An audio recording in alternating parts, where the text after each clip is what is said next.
Station, this is Houston. Are you ready for the event? Houston, this is Station. We are ready for the event. Hello, Administrator Nelson. This is Mission Control Houston. Please call Station for a voice check. Hey, Station. This is NASA headquarters. Bill Nelson and Pam Melroy here. How do you hear me? Senator Nelson and Pam, welcome back to the space station. I have you loud and clear. How do you hear me? Hey, we hear you great.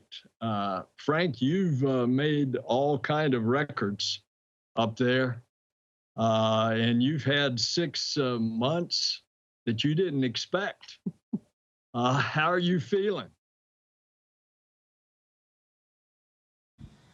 Hey, sir. Yeah, you're absolutely right. It was unexpected. In some ways, it's been an incredible challenge, but in other ways, it's been an incredible blessing. And so, I count myself lucky and honored to be able to represent the agency and our country. And yeah, looking forward to getting to 365 finally. I think that'll be a really good milestone for our nation to achieve. So you've got the replacement crew that's about to come in a few days. Then you all will be going home. Will you get to see your family when you land in Kazakhstan, or will they be reuniting with you back in Houston?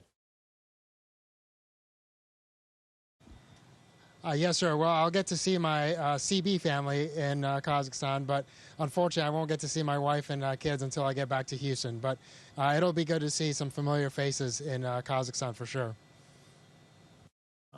Pam?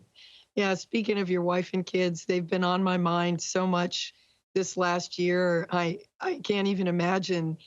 When you launched, you thought you were going to be up for about 6 months or less. And now it's extended, and I know they've been tremendously supportive of you. I just want to ask, I hope there's nothing critical that you planned on being home for that you've missed. How have you been able to support your family from space? Hey, Pam. Well, first of all, thank you so much for thinking of us. And yeah, there were some this was a big year for us. We had our oldest finish off her plebe year at the Naval Academy, and then our our son headed off to West Point. And so, yeah, just big challenges as they apply for and start off their college and young adult careers.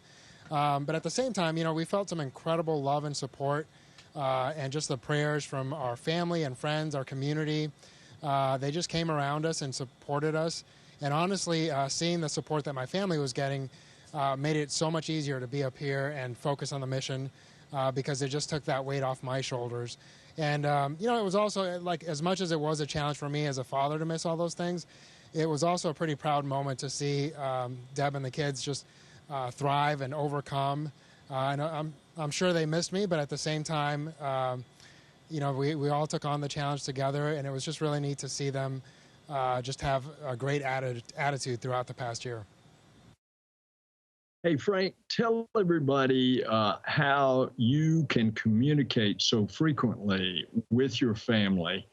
It's quite a contrast to the space shuttle when we flew, and I flew way back. They wouldn't let us talk to our family. Now, our family could listen to the communications going on, but of course, we were only up a week, a short duration. You're up there for a long time. Tell about that communication. Yeah, the communication really is key. So when we first got up here, we had the voice over internet protocol telephone calls that we could pretty much make a phone call anytime we weren't working and we had KU availability. And then a few months into our stay, we started developing a video conferencing capability. And then that became more and more robust and something we were able to enjoy. So really for this last half of the mission, at least a couple times a week, I was able to do a video conference with my family, which was huge because it just helps you stay so connected to obviously talk to them, but then to see them, I think just changes the whole paradigm. And it was really pretty special to be able to do that. That's great. I just have to ask, do they love seeing you floating in zero G? Do you do backflips to entertain them? Yeah, it was really pretty cool to show them around. As you guys know, once you're up here for a little bit, you really get focused on the work, and sometimes you forget to appreciate the fact that you are floating around and that you have this amazing view down below you. And so every time I would show them around, it was pretty special because they would remind me. Also, the other thing that it kind of you lose track of is the hum of all this life support equipment, right? And it's just constant noise, but you tend to just drone it out. And when I would hear myself on the video conference, you hear that background noise, and it just reminds you that it's there. And again, just reminds you of how complex this entire station is, and what an incredible feat it is that we've been living in this thing for 23 years. Tell us about some of that work. Tell us about the science that you're doing. Yeah, it's been really pretty special. We've been really busy this past year. Some of my favorite science, obviously, as a doctor, is the biological sciences. We've done some plant experiments, grew the first tomatoes in space. We've done some genetic studies on plants, which I'm really looking forward to seeing how that turns out, because it's looking at, hey, the adaptations that plants develop in space, are they able to pass that on to subsequent generations? And so I think that'll be pretty cool science. We did the first 3D printing of human tissue up here in the biofabrication facility, and that was pretty cool to both run and see. And then the material science was also pretty special, doing some of the fiber optics development that we did up here, the electromagnetic levitation facility. The combustion chamber. I've been the one thing that you do get to do as the more time you spend up here is you get to have hands-on just about every part of the station. And so I count myself pretty blessed that almost every single experiment we've had up here I've been able to take a part in. That's absolutely amazing. I mean, when you think about all the different things that you just talked about, and all the different things that are, the fiber optic is going to, have a potential transformation for commercial. But I think the human part is very compelling, and it's great to have a doctor on board. But I do have one question for you. Did you eat the tomato?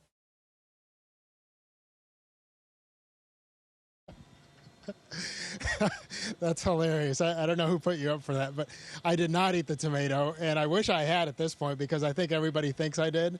And no, and it just perplexes me. I spent so many hours looking for that thing. But as you know, sometimes you lose things up here, and despite it being a relatively small size, it's amazing how you lose something and then you just never see it again. But I'm sure the desiccated tomato will show up at some point and vindicate me years in the future. Hey, Frank, tell our audience about how it ended up that you had an unexpected 6 months more.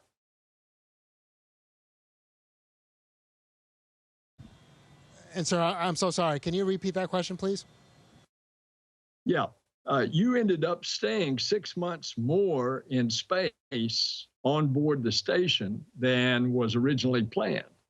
Let everybody know what happened.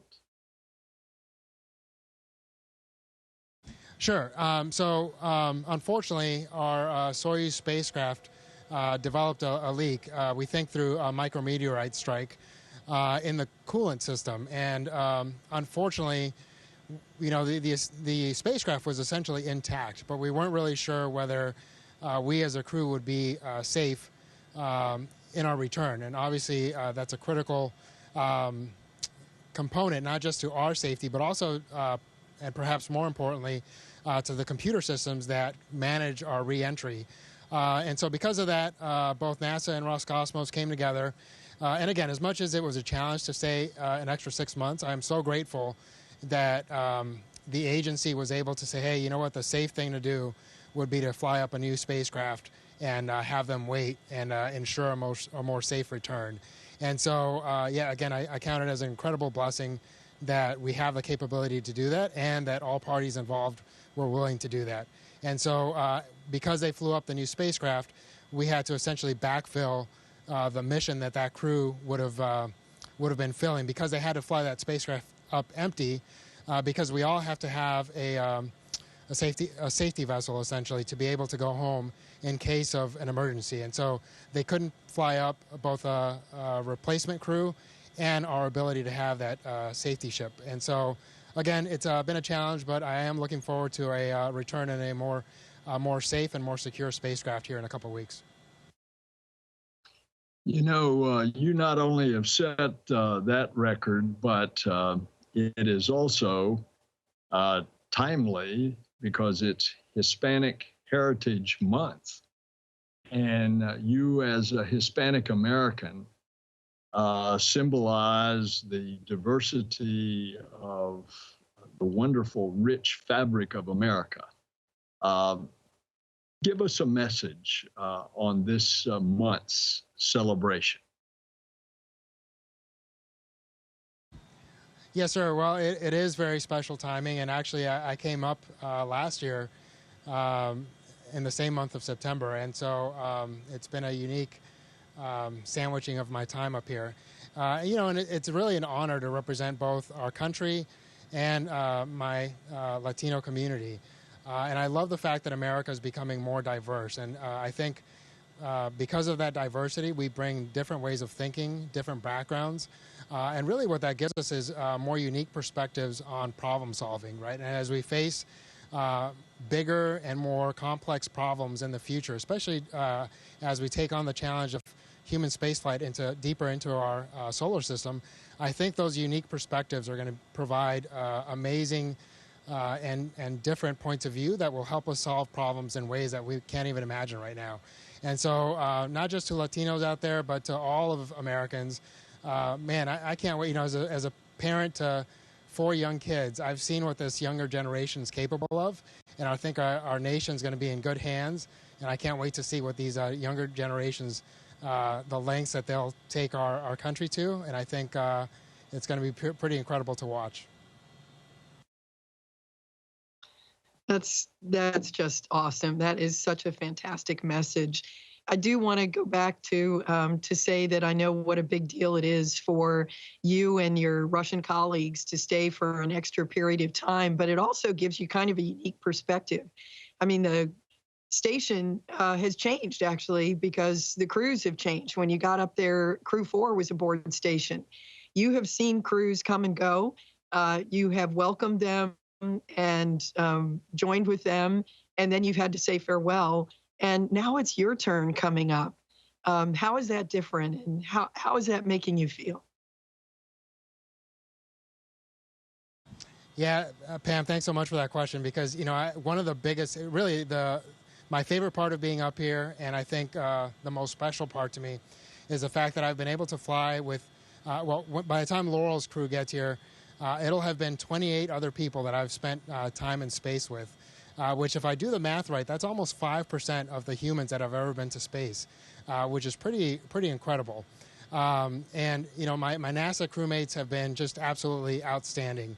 I've been able to fly with almost half of my classmates, which, as you know, flying with a classmate just has a pretty unique feel to it, and pretty special. And so, honestly, I couldn't have imagined that I would get to fly with half of my class. And then the international partners, starting with Samantha, an Italian astronaut, and then Koichi and Soichi, both Japanese astronauts, Sultan, an Emirati astronaut, and then Axiom brought up Ali and Ray, who were Arab astronauts. And so just having that diversity up here was just such a unique feeling. And of course, Sergey and Dmitry and their families, they're the only other people that really understand what this challenge was like. And so we'll have that brotherhood and that bond for the rest of our lives. So again, it's just been an incredible experience. And all of that, the crew has been incredible. But then we've also been able to see and feel the incredible support that the ground team provides. I've been able to work with some just absolutely outstanding flight directors. The flight control teams have been outstanding, and the support staff that just make sure that we have everything we and our families need to function at a high level up here. So just that whole experience of the NASA team and the international partner teams have been the most unique and the most special experience for me. Frank, how many hours a day do you work out physical training in order to keep your body functioning in that very unique microgravity environment? Yes, sir. They schedule us for about 2 hours a day. About an hour and 15 of that is on the ARID machine, which is the resistance machine, essentially what we would consider weightlifting down on Earth. And that's because obviously our bone density is one of the things that we most quickly lose up here, and that's because we're not standing, we're not walking, and that provides a lot of the impact that our bones need to maintain their health. And so that resistance training provides some of that resistance to our bones and keeps them strong. And then we also have cardiovascular workouts for about 30 to 45 minutes a day. And we can do that on either the stationary bike or on the treadmill. And so the combination of those things, I think, keep us pretty healthy. Honestly, I've tried to be pretty diligent about that because I want to be as functional as possible when I get back. I'm actually pretty excited. Again, as a doctor, I'm really excited to see how my body does when I return. I feel like I've stayed at a pretty high level up here, so it'll be interesting to see what those first couple of days feel like when I'm back on Earth. Wow, Frank, you've had so many experiences in your life, at the back at the academy, you were on the jump team, then you were a helicopter pilot, you went through medical school, and then, of course, astronaut training and are now on orbit. So you've had all these amazing experiences. Maybe you can share what has been the most difficult part and also your favorite part of the mission. Yeah, no, I've been blessed with some pretty incredible opportunities throughout my life. I think the most difficult one, again, is pretty easy, just the separation from family. That's been a challenge. As much as every day up here is different, right, because you're doing different maintenance, different science, there is some monotony to it, right, as far as every day the schedule pretty much looks the same. And then, again, we have some of the most absolutely beautiful and stunning scenery you could ever imagine.